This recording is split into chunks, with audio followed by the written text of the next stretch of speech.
So I'll apply some graphite grease to the inside of the drum.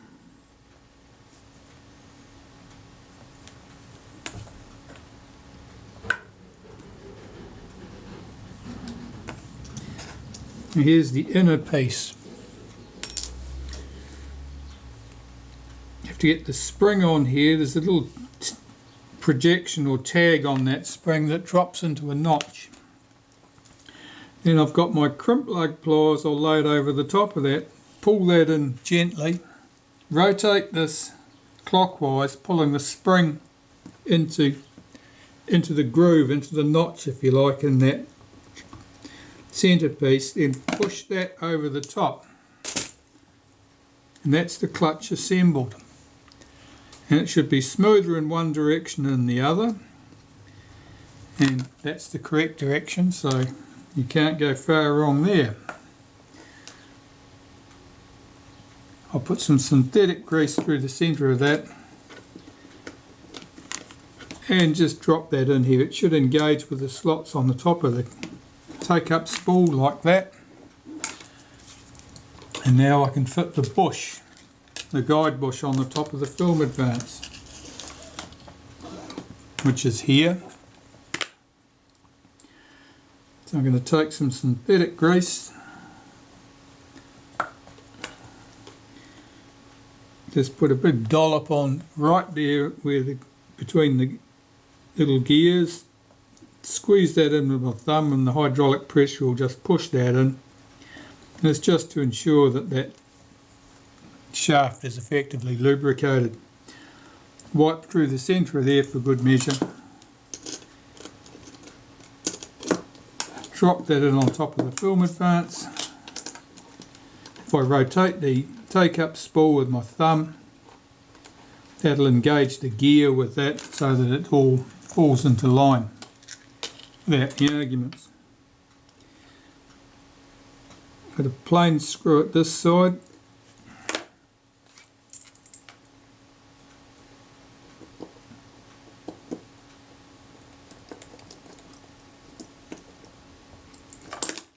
At the other side there's a bush.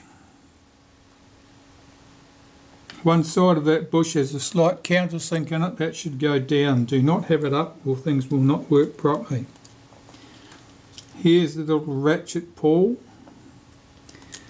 and here is the screw that holds everything together, the shoulder screw, and I'm putting just a touch of lubricant on that screw. That passes through the pawl, through the bush, through the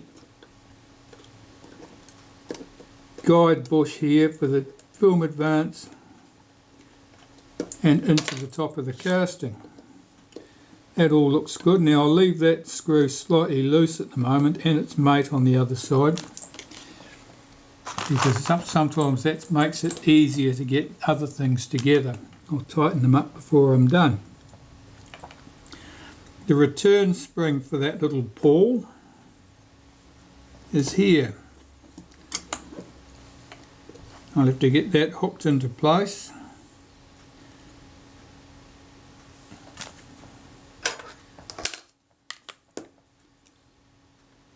There's a groove around the head of that screw that it fits into, and it acts against the pawl to push it towards the centre. And it doesn't need a lot of tension, so you don't need to bend it to make it exceptionally active.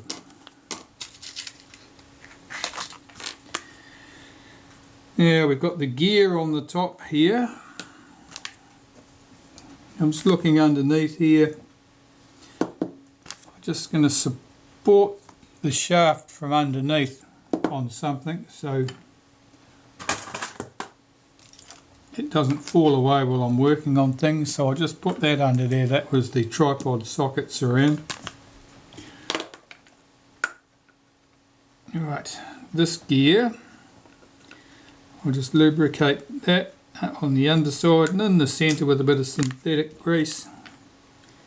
Rotate that anti-clockwise, it should fall into position like that. Now I'll get my advanced lever in the neutral position, which would be there with the lock lever locked into place. That's my neutral position or start position. And this is just important while I get this stuff together.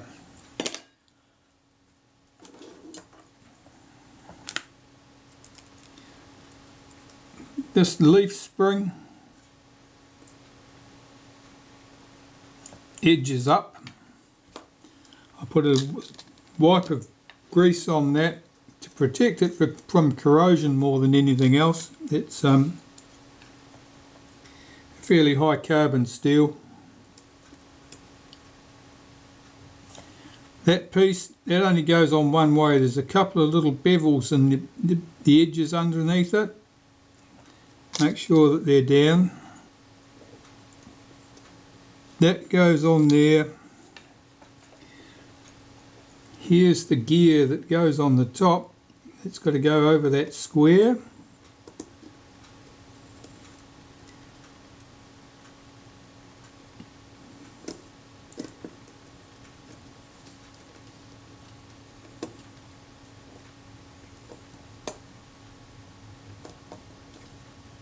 And it's not compressing correct. Oh, there it is, there it is. Now we're good to go. I'll hold that down with my tweezers. Get the screw. Find the screwdriver. Still holding that gear down.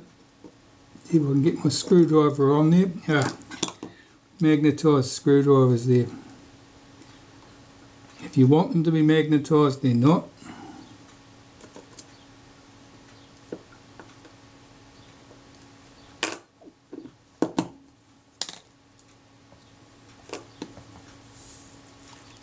Alright, we're all still together. Get this screw run down.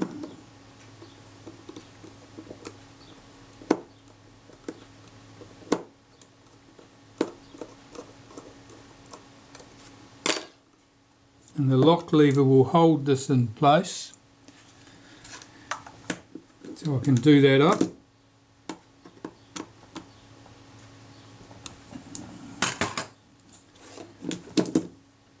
And that's that done.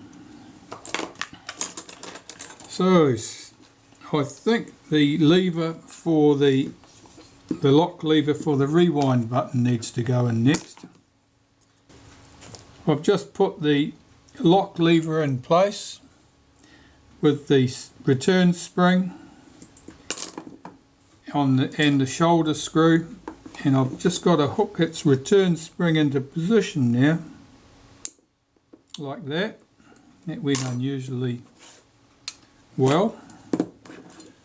That part's done. Here's our sprocket shaft. Now the slot goes upwards, so I'll put that into the body, line it up with the hole. Here's the shaft that drives it. I'm putting some grease near the top, grease near the bottom. This is just synthetic grease I'm using here. I usually put a touch on the gear on the top for good measure. That should slide down into the body. And yes, there's just enough clearance to get that in. If you had done these two screws up tight beforehand, you may not have had quite enough room to get that in. So I'll flip this over, guide that shaft up, pull that lever back. You can see the bottom of the shaft has come all the way through there. Now the screw that couples the shaft and the sprocket together, I'm rotating my take-up spool till I see the screw hole come around at the top here.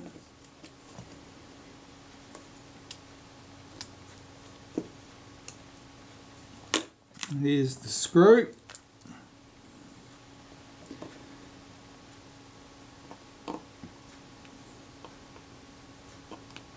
Sometimes that's difficult to start.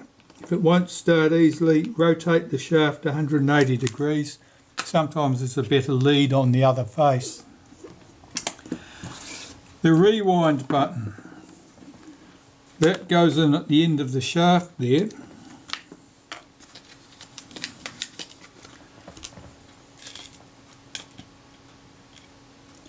We've got three components here: the washer, the spring and the button.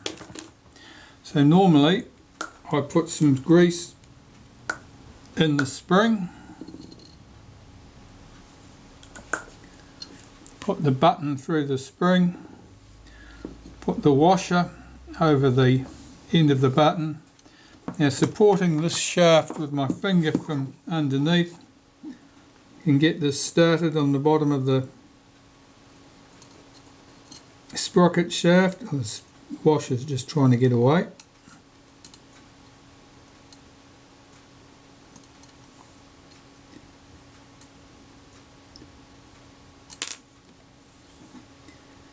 Yes, it is fiddly in trying to get this thing to start.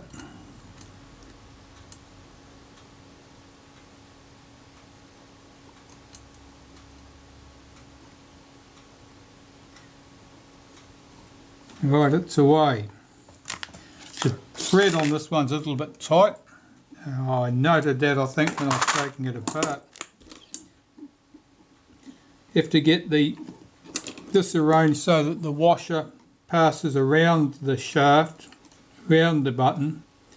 It doesn't get caught on the shoulder of the button.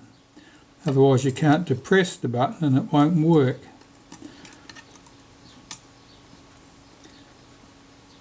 This one's playing hard to get. Now that's working now. Okay, so I open the back of the camera, and using my special pliers, which I've now managed to find because they were hiding in plain sight, I can nip that up, and that works just as it should do. Okay, so that part of the film advance is done. I can tighten up these two screws at the top, which I'd previously left loose.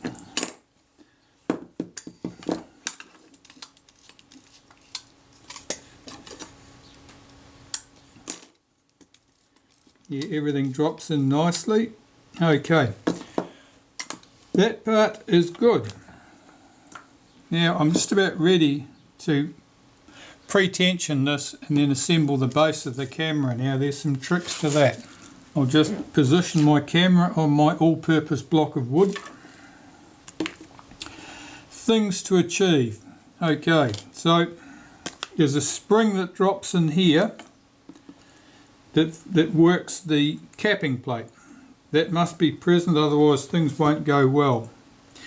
Now I've got the remains, the cut down remains of another base plate here, and it's all trimmed off short so that I've got easy access here in order to get the front on the camera, which will come later. You can get by doing this by putting your spring in there and putting a piece of tape over it to hold that spring in. It's not ideal, but it does work. So, where is my return spring? Here it is. Now my film advance, I want to wind one full turn from the position it currently is, pre-tension. So I'll lift up the lock lever, move that to one side. Got a couple of pairs of tweezers here.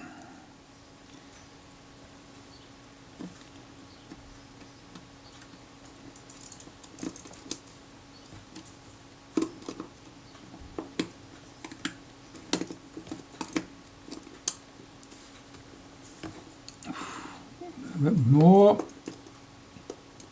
And drop my lock lever back in place to hold it. So both, in total I've got a turn and a third of tension on that. And that's so that the film advance lever will return to the rest position. Now being careful not to knock anything, I can put my reduced cover plate on there and get the screws in for this.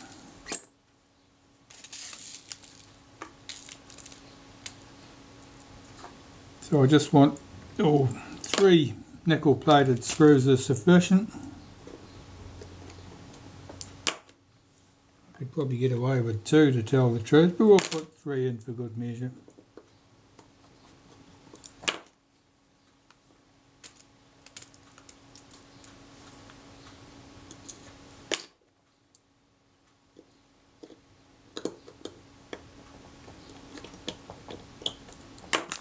And I'll fit my film advance lever.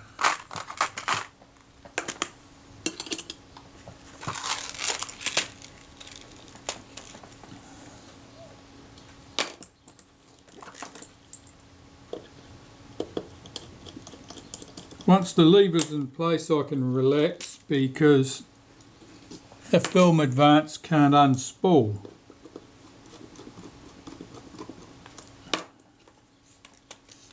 But up till that point, if I knocked the release lever, it could, and then I'd have to start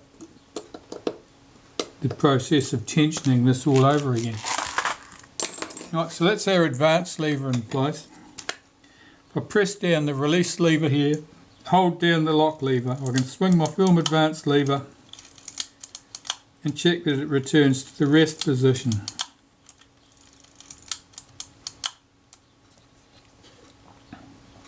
Now there's some rubbing sensation there, so I'm just going to check and see if the lever is rubbing on this trim plate. That is.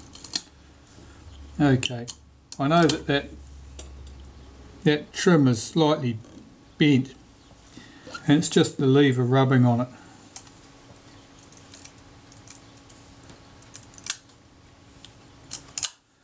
Okay, so that's good. I've got my film advance together.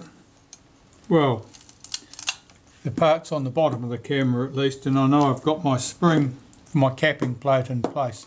So I can ignore the bottom of the camera and carry on with the assembly of the top of the camera. This chrome trim can go back on.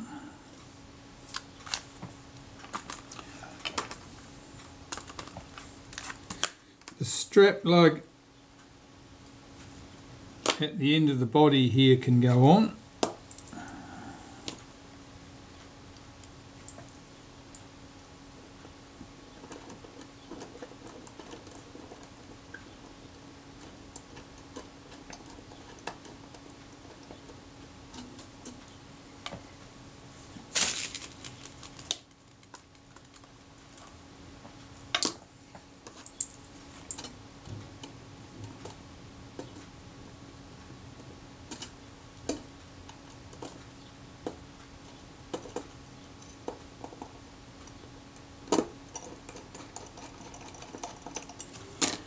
Right, with both screws positioned, I'm holding the strap lug towards the end of the body as far as it'll go against those screw heads and nip those 2 screws up tight.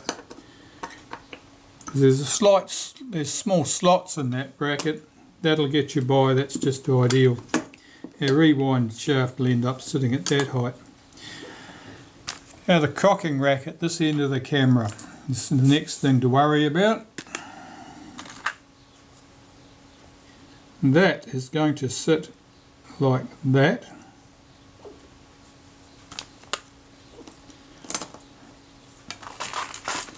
And there is a support bush that sits right here. It keeps that rack engaged with that gear correctly. I'm just going to bring it over a bit further. I want to check how much clearance that's got.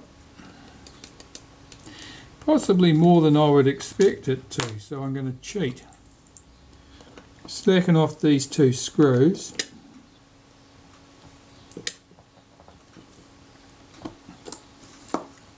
Pull the whole bush over towards the back of the camera, retighten the 2 screws. Effectively I'm just taking all...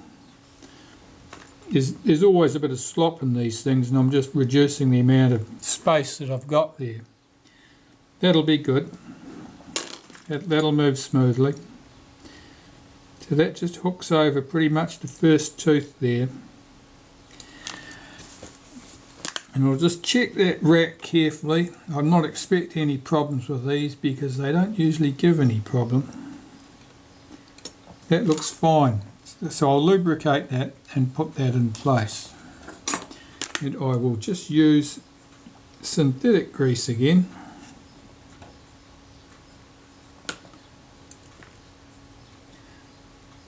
Lubricate the rack underneath there. Put on the teeth.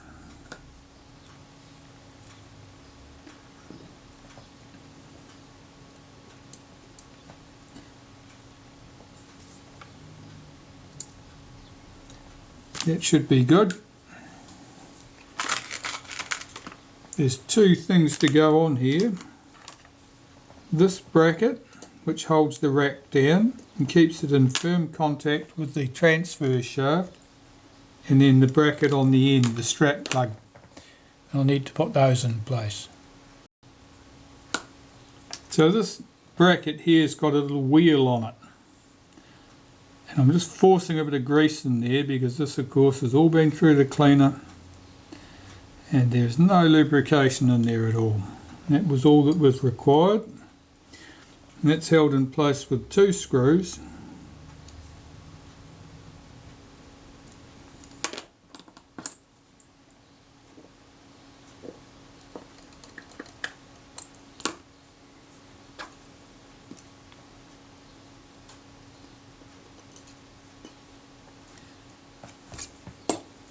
There seems to be a bit of variation about what screws are exactly used in these positions, but it's not exactly critical for those ones. Okay, so that all looks good. My bush is in position here. Make sure you use the bush, it's not one of the washers in the front of the camera. We've got a plain screw at this end. And that's the same as the ones used for the strap lug at that end, or that one there.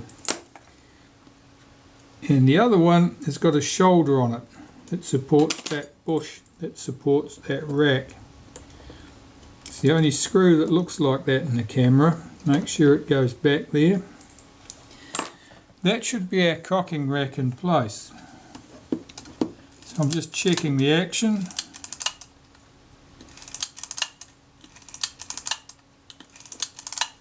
And the film advance all feels very good to me. So far so good. I'll put a couple of spots of lacquer on this screw to help prevent any tendency of that screw coming loose. And that's just about it for the moment. I've still got preparatory work to do on the body before I put the front back on, but I haven't got the front prepared yet, so there's no point rushing these things. We'll just say that the body, that part of the job is done. That's all neat and tidy, everything moving nice and smoothly, no traces of sticky old grease. I'm going to pop this body to one side and get out the front of the camera.